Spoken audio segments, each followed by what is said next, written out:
সমস্যাই জৰ্জৰিত জীৱনটোত এমুকৰা হাঁহি মাৰিবলৈ কিমান যে চেষ্টা নকৰিলোঁ, কিন্তু নহ'ল।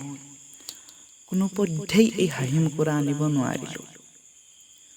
উদ্যুতি বহলকৈ টানি দাঁতকেইটা উলিয়াই দিয়াটোকে হাঁহি বুলিব নোৱাৰি।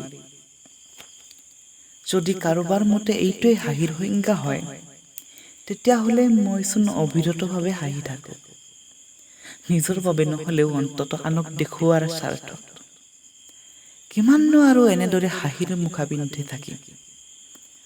প্ৰাণ খুলি হাঁহিবলৈ মন গৈছে আজি, কিন্তু হাঁহিবলৈ একো এটা উৎসই বিচাৰি পোৱা নাই। তুমি হ'বা জানো মোৰ হাঁহিৰ উৎস? তুমি হ'বা জানো মোৰো সুখৰ উৎস? মই জানো তুমি নোহোৱা। মোক জীৱন সাৰথি কৰি লৈ তুমি এটি জঞ্জাল চপাই নোলোৱা।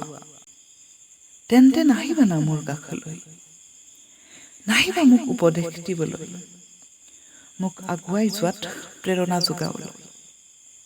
মইতো পংগুৱেই হৈ থাকিলোঁ, ভাল হোৱাৰ আশা মোৰ নাই।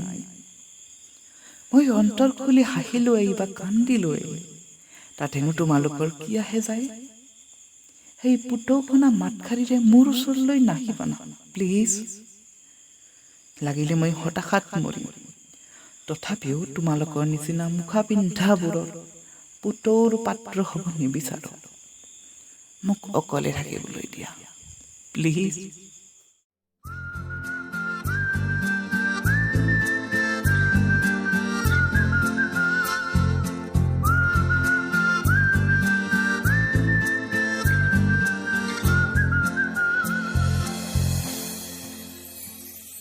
মোৰ মিনতি তৰা হয় যদি